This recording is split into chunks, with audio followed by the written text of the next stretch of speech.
Welcome to another PrecisCa tumor board. Great to have a world-renowned faculty to discuss these cases. I'm Dr. Benjamin Levy. I'm an associate professor at Johns Hopkins School of Medicine and a thoracic medical oncologist. And again, joined by a wonderful group of faculty. I'm going to allow them to introduce themselves. We'll start with Dr. Bala. I'm Sanjeev Bala. I run the cardiothoracic imaging section here at Washington University in St. Louis. It's good to be here.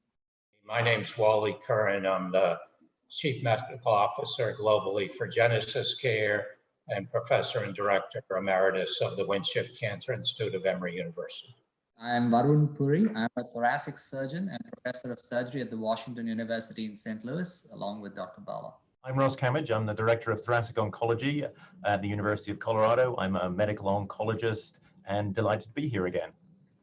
42-year-old male, so young male, never smoker with a history of stage 4 adenocarcinoma of the lung with bone, liver, and brain metastases, presented in 2017, has been on multiple lines of therapy, most recently with progression on neratinib, a pan-HER irreversible inhibitor.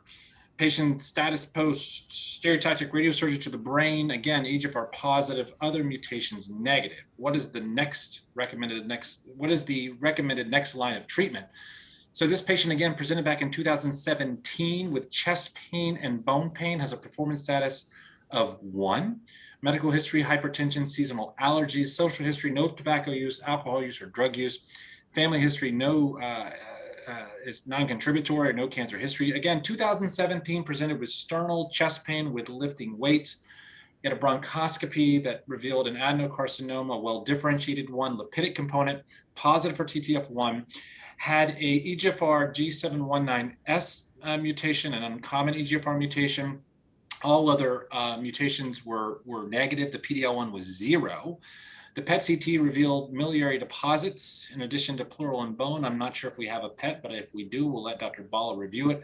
The MRI of the brain was negative.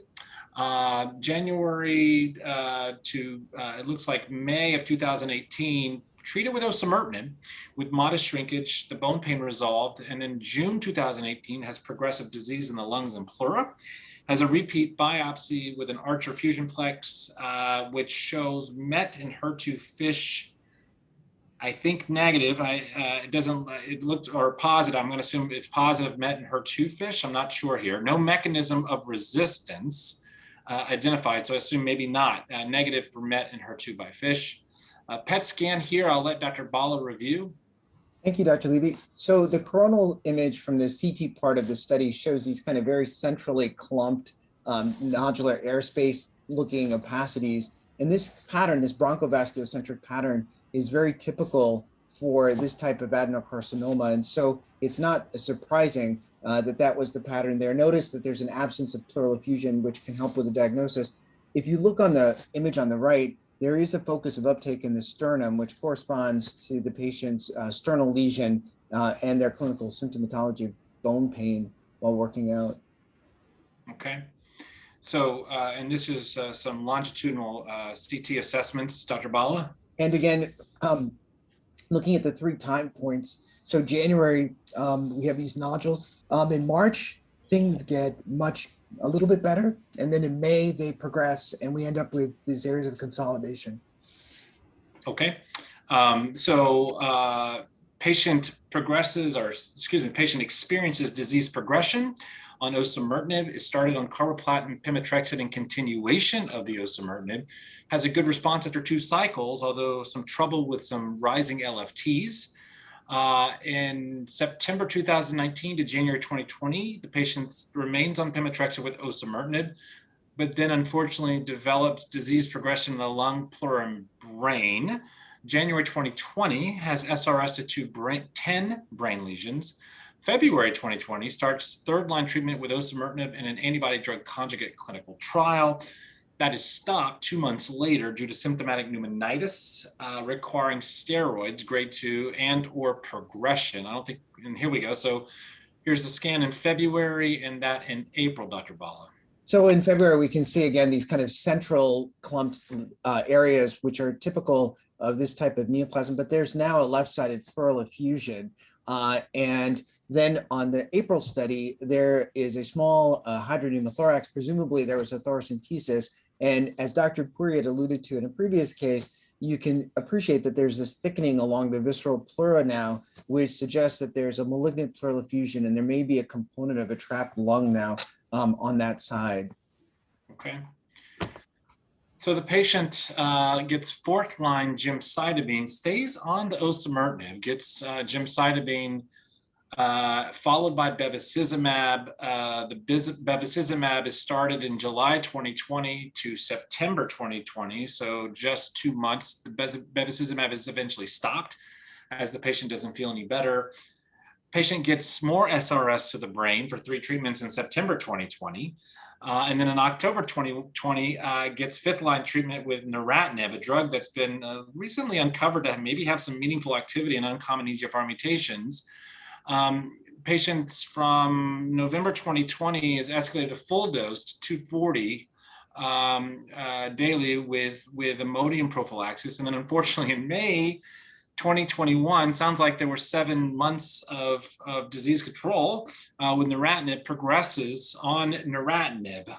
So long story short, I hope I get this right, an uncommon EGFR mutation post-osimertinib, post-carboplatin pemetrexed, post-antibody drug conjugate, post-gemcitabine bevacizumab, and post-neratinib with progression of disease, it sounds like through neratinib now, complicated by clinical decline as well as multiple uncontrolled brain mets which are radiated along the way.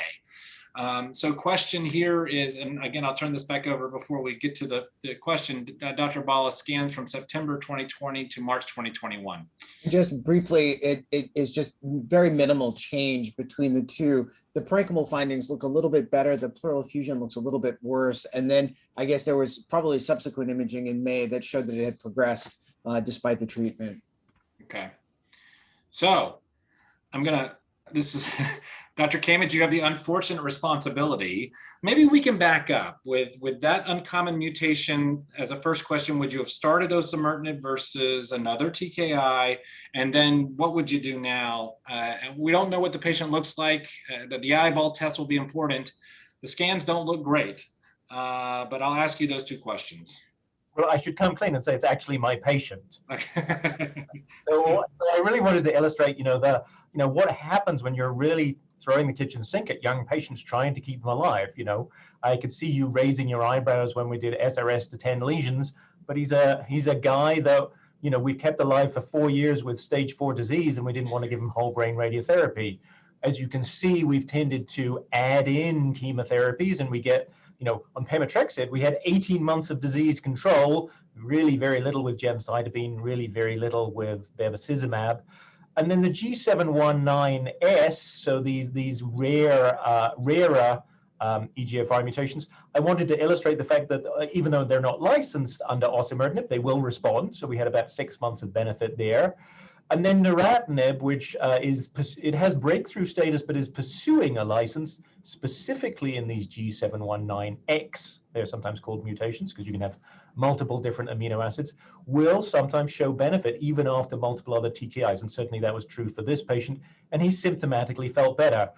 So yes, I'm not expecting there to be a wonderful aha moment. Interestingly enough, we don't have a mechanism of acquired resistance. That listing of Archer variant-plex and fusion-plex and MET-fish and HER2-fish is the full gamut of what we look for, and we found nothing other than the G719S mutation. So what am I doing with him? Well, I did try and add in cetuximab to his to his neratinib to try and shut down all EGFR signaling. He's a young guy who's still on the dating scene, and given the rash he had, he said, no, I'd rather have the disease. So that was a bust. So we are now adding in Taxol. Okay. Question for you. Is this an opportunity, or would you ever consider, along his treatment continuum, I didn't see any IO therapy there. I think for good reason. I think we know that there is little efficacy with immunotherapy, at least checkpoint inhibitors for these EGFR mutant lung cancers. Would you consider it, you know, post-Taxol as 7th-line therapy? Do you think there may be a role, and has the tumor evolved at that point? Maybe it has immunogenicity and acquired mutations that may make it susceptible to IO approaches. I think IO in the setting where somebody has PD-L1 is a never smoker, has a driver oncogene, is kind of like how in Europe there is still a license for erlotinib for those without a proven EGFR mutation when there are no other options. There are these very rare responses. So, you know, perhaps prior to going to hospice, one might try it, but the expectation is it will not work. Yeah. And in a guy who's already had pneumonitis, we could actually make him worse. Yeah. Okay. Great case, and hope for the best, and wonderful management along the way to keep this young guy alive for so long.